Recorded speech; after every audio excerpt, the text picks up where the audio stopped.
What is up everyone, it's TK and welcome back to another video. Now today we're going to be talking about the ore economy and the tide wars. Now this is a huge topic, and the reason I brought the tide wars, like 150 stars to 150, people getting less ores, it's mainly because it is connected to the ore economy. So one thing that they can actually do is to fix the tide wars. Obviously, a lot of you know, not a lot of the clans are having tide wars if you want to put it in a bigger scale of aspect and player base, but in general, it's something that gives you so many ores that if you tie, that makes it into half. So technically, all the tide wars your clan has been experiencing lately, you could have easily gotten twice as much as ores you have right now. This is the most huge gap between collecting ores out of any source of the game. So the wars are one of the biggest issues. And I've actually seen a very nice suggestion on Reddit, and it was quite interesting. Now I forgot who it was, and I completely lost the tweet or Reddit or whatever, like Reddit post you want to say. And it was about having the wars being one hit and having them daily. This is two things like combined together. So let me explain. Now, what does it mean to have only one attack? Well, it's similar to the CWL, whereas you technically cannot make a mistake, and having tide wars really never happen in CWL unless two clans are just the goats. They do all the crazy stars in Champs 1 or Champs 2 clans, and they're like going absolutely insane, which happens very rare. So it's technically never gonna happen, but of course it happens. It's not never, but if you know what I mean, you know what I mean. Tide Wars, you don't see it often in CWO because there is one attack per player. You cannot do a mess up and someone comes and clean it up. You cannot do a mess up and someone comes and attack that base regarding those traps. You need to hit every base to want the most stars, to have a chance of getting the most stars. And also, you kind of have this idea of, okay, now that every clan is fighting each other, the clan who has the best players with the best attackers will actually win. Also, of course, with the best defense because they need to stop the other clan. So it's 50-50 in an actual perspective. Right now, in the biggest clans in the world, like the big ones, the people who are just there, just daily active players who don't even invest so much money into the game, but they're having their only actual income of ores from wars technically. Because if you put it in perspective, there is no other aspect of the game where it gives you so much ore daily. Obviously, we do have like something, for example, like the raid weekend where you can get the medals and then you can spend them in the shop to get those ores, but that's once a week, and once you spend a few, they're gone, and they're not actually that much. And the ores, I've done a separate video how they can be into a lot of the aspects of the game, like clan games, CWL medal shop, a lot of the like aspect of the game, or like the star bonus, if you call it like that. I think yes, the one that you do 5 stars and you get the extra loot. There is no starry ore in that, and the loot of ores is very low.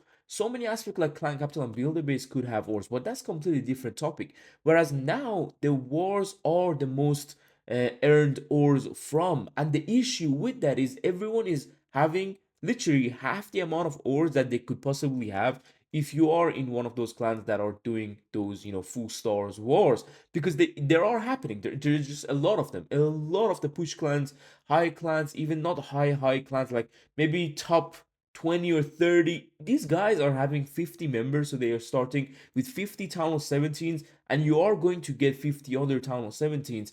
And let me just go into the matchmaking. Let me just not dive into that because that is also a disgrace. It's crazy how we had, I think, like 2 or 3 town hall 16s and 15s below us, like in our what you call it, like a normal clan war. It was in our clan, and the enemy was just a full town hall 17, which is just not fair to be honest. But that's a completely different topic. Talking about wars daily, this is also something that can be good because you're doing those wars. You can earn twice as much ore. This way, people don't actually need to like dive into multiple clans whilst the CWL is going on, and they want to be in another clan to earn twice the loot that they can earn. This way, having wars, one hit, and also daily wars will actually make sure you just are generating so much ore that if you're even a new player, you can get those ores so much quicker to upgrade equipment. Otherwise, one level of an epic equipment, the moment it gets to the story ore, you need to do like at least 5 wars, guys, or like 4 wars if your clan is not drawing. This is insane. Like the amount of time you have to invest to get an equipment to the maximum level is actually crazy for the people who are just coming back to the game, or for the people who are missing out on certain equipment. Maybe your friend wasn't playing in this event. How can he get the torch later on, spend some gems, then start to upgrade the torch, whilst the torch might not even be in the meta back in the future? Or if they want to buff it, they might nerf it, or the other equipments might be better that are coming in the future. It's crazy how this economy is working around, but I think the major problem is the wars, the way they can adjust the system. Everything in Clash of Clans has nearly changed ever since we knew Clash of Clans back in the day, except the wars. This is where it gets interesting. The wars are old style, they are old methods of kind of having a nice social stuff with the clan. Right now, that method, the look wise or the timing, the rewards, they can all be adjusted to how Clash of Clans is right now. They haven't been adjusted. I don't know why. Maybe the team has thought they were good. But if you can actually put that in the perspective of the ore economy, this would actually help the ore economy a lot better to move around how much ever equipment you can upgrade in like a week or 2 week. Imagine the amount of ores you can get by just winning wars. And that's why I'm not just saying wars should be one hit and boom, that's done. Because this way you do get more ores technically with less draws. But the fact is, not a lot of the clan, as I said at the beginning of the video, are drawing in the wars. So not a lot of clans are having the issue of the draw and less ores. So that way, if you're having daily, that will then kind of make sure the clans that are not benefiting from the other aspect, which, as I said, was the one hit, they're benefiting from the daily war. So these two together will make sure everyone is earning the same amount of ores through the winning streak of wars. This just fixed so many things, and I don't personally know why it hasn't been introduced. Maybe there is certain things around it. I know whenever I give my ideas and thoughts on certain things, maybe I haven't thought too deep into that topic to see what are the wrongs, what are the things that could go wrong with these, but I don't really see something that can be really bad about this in general. I think it's fine. One thing a lot of you might think is like, well, TK, how do you have the preparation day? We are used to 24-hour preparation and then 24-hour war. Well, guys, if you know CWO, you also have the preparation, but if you're in the current war, you're preparing for the next one. That's the beauty of CWO. Obviously, this then kind of makes the CWO not unique in their own way. So I think that way they can also adjust CWO to what the system is right now. Again, Wars and CWO has not been changed ever since Clash of Clans was introduced. Only thing they changed about it was adding those ores back in Town 16 to it. So that way they know, okay, we at least can give something back. But I think these two can be really, really well, and I would say more thought of and designed in a better way to actually be modernized into Clash of Clans. Like, we are modern game, we're going forward. No one is like staying backwards.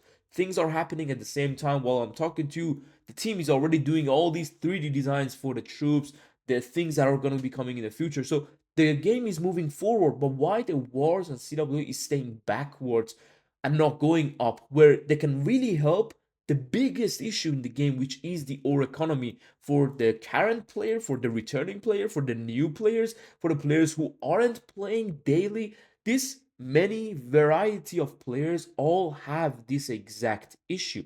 I know some of you in the comments might be like, well, TK, we have maxed equipment even though we don't spend money. That's completely fine because you play daily, you played Clan War Leagues and Clan Wars, you've been active in Legends, the highest league to earn the most ores.